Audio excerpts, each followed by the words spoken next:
What's good, y'all? It's Kenzo. Hope y'all are doing well. So today I got a little bit of a blast from the past, so to speak, a little bit of some older type of vibes. I'm gonna be showing you how I make these smooth, vibey 2000s R&B type of loops. You know what I'm saying? Stuff that you would make for like who? Oh, let's say 50 Cent. Let's say Chris Brown. Let's say y'all know who.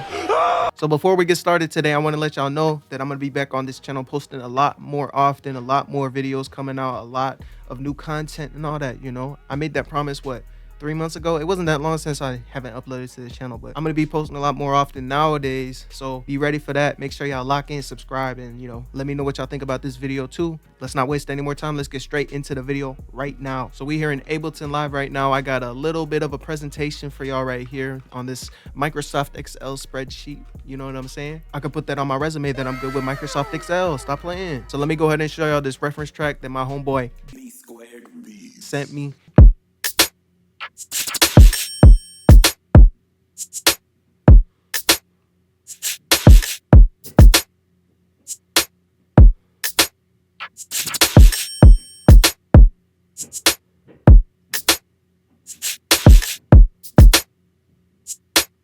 Pretty smooth, bro. I'm not gonna lie, I love that. So the very first thing I thought of when I heard that drum loop was making some real nice guitar stabs with the acoustic that I got back there. Y'all can see it's right there, bro. I play, you know, I'm a player. Stop playing. So let me go ahead and play y'all this guitar loop real quick.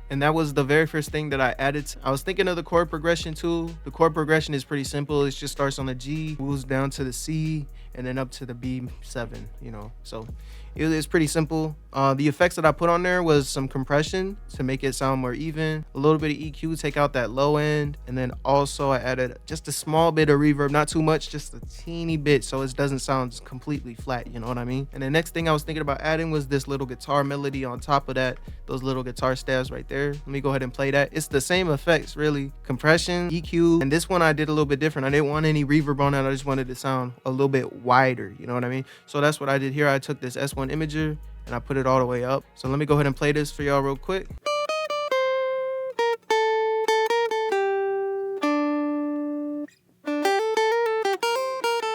And that's it. I cut it out. You know, it sounds kind of weird chopping it out. It doesn't even really matter. I want y'all to know something important with this guitar, that I used this guitar cable so that it would go into the mic, into the acoustic guitar. Now, you know, I would have played it with the microphone here, but it's just, it sounded better with the line in anyways. So I just said, might as well just keep it anyway. So next thing that I added was this next acoustic guitar layer.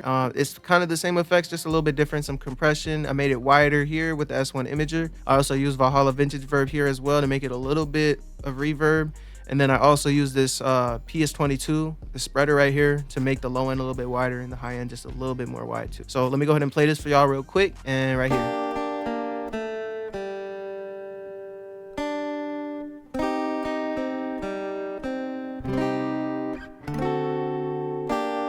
Just the chords again, just like the stabs right here, but this just gives it a little bit more atmosphere, and because it's wider, it doesn't get in the way of all the other stuff too, you know. So that'll do it for all the acoustic guitar layers right here. Let me go ahead and play this for y'all real quick.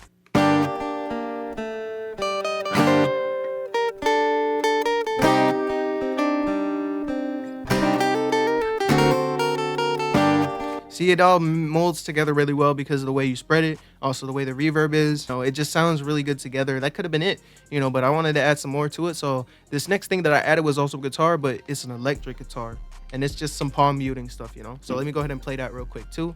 On here I have a compressor, I have a denoiser because my guitar gets really noisy, I'm not gonna lie. I got Archetype Corey Wong, I got another Pro Q3 just taking out some of the low ends, and then I turned off the reverb on it just because I didn't really think it needed it at all, to be honest. That's out, so let me go ahead and play this for y'all real quick.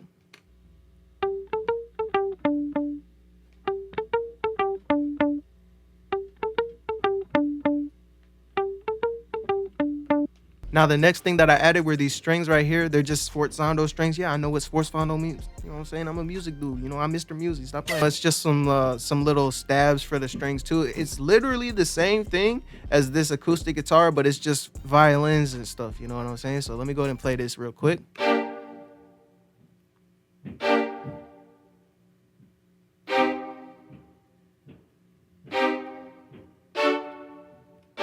The same chords as the acoustic guitar stabs right here. I just turned it into strings. Some effects that I did was just some EQ. You know, I want to take out that low end to leave a lot of room for this bass right here because it's pretty deep. Now I added some Valhalla vintage verb as well right here, just a little bit, not too much, and that'll do it for all the string stuff. You know, this was pretty simple. It's literally the same, as I said like 30 times by this time already. It's just the same thing as the acoustic guitar stab, so it's the same thing. All right, now the next thing that I added was this little string section right here. This is from Xenology. It's Dolce PMF. It's really good. I love it. And I took out the spreader because I didn't need it. So let me go ahead and delete that anyways. What am I doing? And now I have this Pro Q3. This is just this is pretty simple EQing. You know, it's very simple, not hard at all. If you can't do this, you kind of shouldn't be making beats in the first place. I'm not gonna lie. Get off the computer, dude. So the first thing I added was this Xenology string. So let me go ahead and play this for y'all real quick. As you can see right here, it's not the entire 9 bars right here, because this is like one section for when all the other strings come in, which you'll see in a second. But let me go ahead and play this for y'all real quick.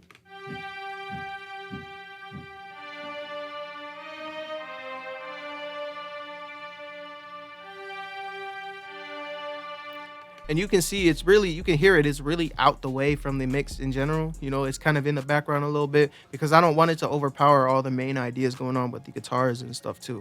And then this bass line, which I'll see in a bit. Now, the next thing that I added were these strings. Also, these are just regular old sustained strings, nothing too crazy. The only effect that I put on here was some S1 imager. I just made it really wide because, as I said before about the other strings, I don't want it to be in the way of the entire mix in general. I just kind of want it to be. So let me go ahead and play the strings for y'all real quick and let's get started.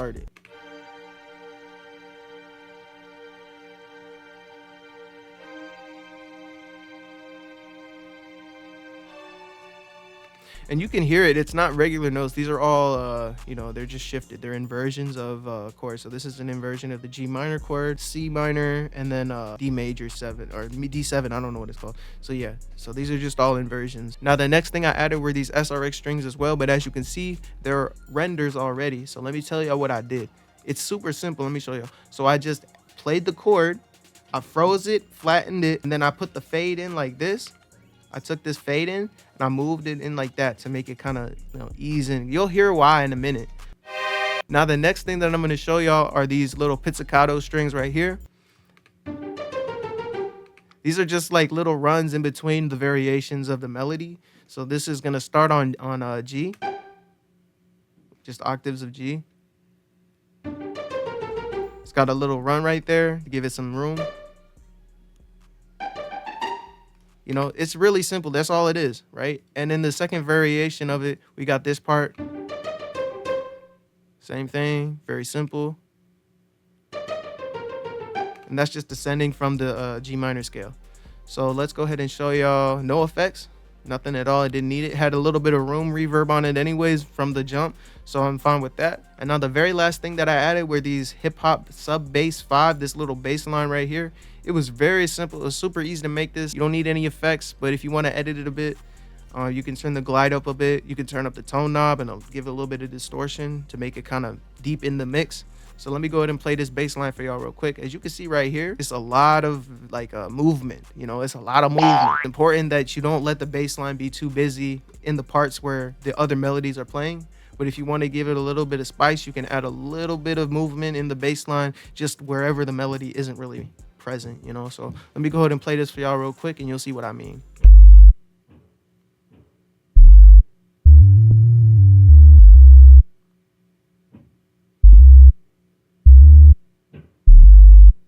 You know, and that's all it was. You know, that's pretty simple right here. If you can see right here, this is where the very interesting part is, and this is kind of where it goes down, right? So played everything for y'all. Let me go ahead and show y'all the entire loop by itself with the drums, and then I'll play it without the drums afterwards. Let's go ahead and do it.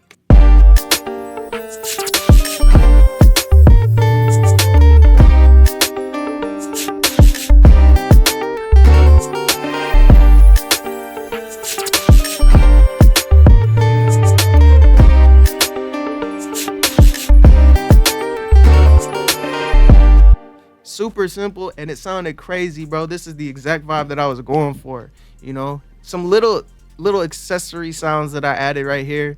This little wind chime thing right here from Splice. It's just textures, you know. And then this you know, this long wind chime twinkles, I think it's called tinkle. I feel so crazy as a grown man saying that word, I'm not gonna lie.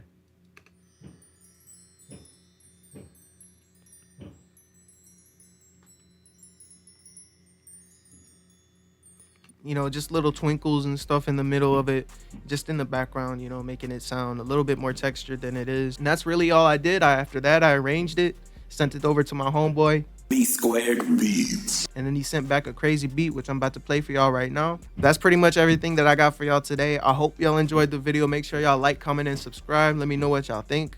Give me some ideas for the next videos coming out. You know what I'm saying? Anyways, thank y'all. Love y'all. Be safe. Have a good day. Peace.